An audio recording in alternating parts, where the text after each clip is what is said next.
ఇప్పుడు దేశమంతా పరిస్థితి ఎట్లున్నదంటే ఎప్పుడు ఎండలు కొడుతున్నాయో సమజైతలేదు, ఎప్పుడు ఆనలు కొడుతున్నాయో సమజైతలేదు, ఇక ఎప్పుడు ఈదురుగాలు వస్తున్నాయో కూడా సమజైతలేదు.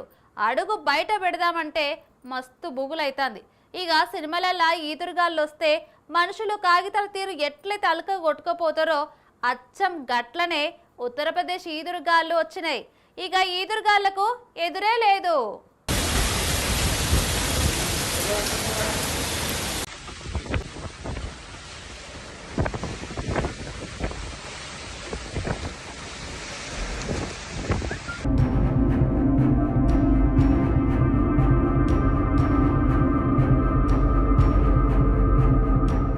ప్రకృతి విలయ తాండవం చేస్తే ఎట్లుంటదంటే ఇగో గిట్లుంటది.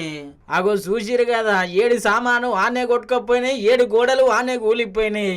ఇక మనుషులైతే కాగితాల తీరే గాలిలో ఎగిరిపోయారు. గా తీరులో ఎదురు గాలి పెట్టింది, మళ్ళా గా ఎదురు గాలులకు ఎదురే లేకుండా పోయింది.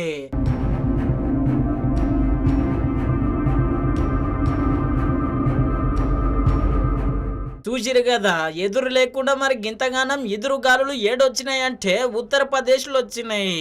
ఇక జిల్లాల మొత్తం మీద అయితే గోడలు కూలిపోయి 15 మంది కాలం చేసిర్రు, 8 మందికి చిన్న చిన్న గాయాలైనాయి.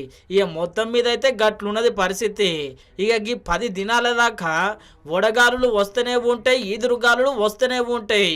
ఇక దేశంలో ఉన్న పబ్లిక్ మొత్తము చాలా పైలంగా ఉండాలని చెప్పి చాలా మంది చెప్తున్నారు. మళ్ళా